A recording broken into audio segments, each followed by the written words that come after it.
CMS did a wonderful effort. I think we should all give credit to them for bringing this regulation where the mandate was for the FHIR API was extended for provider directory or provider data. By doing so, they asked Medicare Advantage plan, Medicaid plan, CHIP plans to really expose their provider directories online. They said, by effective 2021, and all the payers should, bring their data into FHIR infrastructure. It should be searchable. It should not be, too aged, kind of a data infrastructure.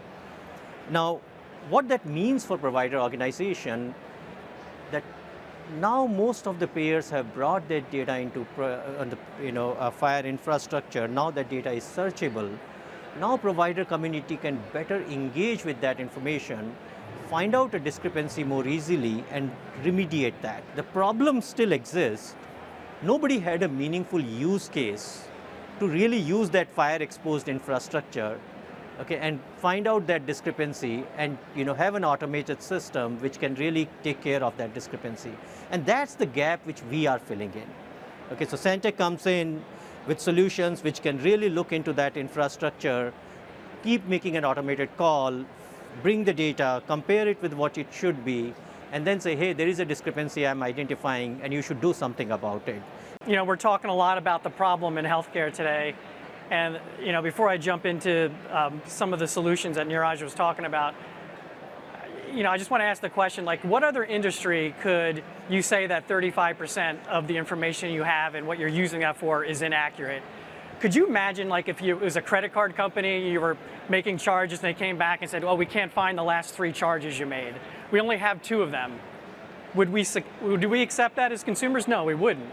But somehow in healthcare, that's been acceptable until now, where there's opportunities to kind of solutions and have better opportunities to kind of improve that process.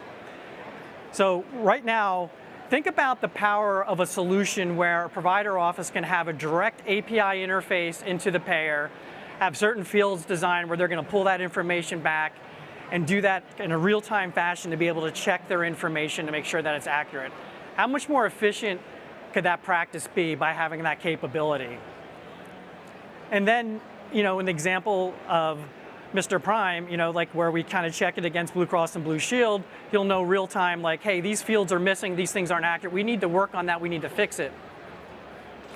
Now you take that same concept and you build it across multiple payers, right? Where Neeraj talked about all the payers now that are making this information available for providers, connecting that in, being able to get it back in a way that's in a nice report, kind of shows you where there's discrepancies, and where you can see it across not one, but maybe multiple payers that you do business with, and knowing where to focus your staff on making improvements to what that information is showing, where to focus your efforts so you can have better outcomes. So it's creating a new landscape and a new solution opportunity for the right PDM companies to step up and be able to use that information and take it to the next level, like Santech has, for example.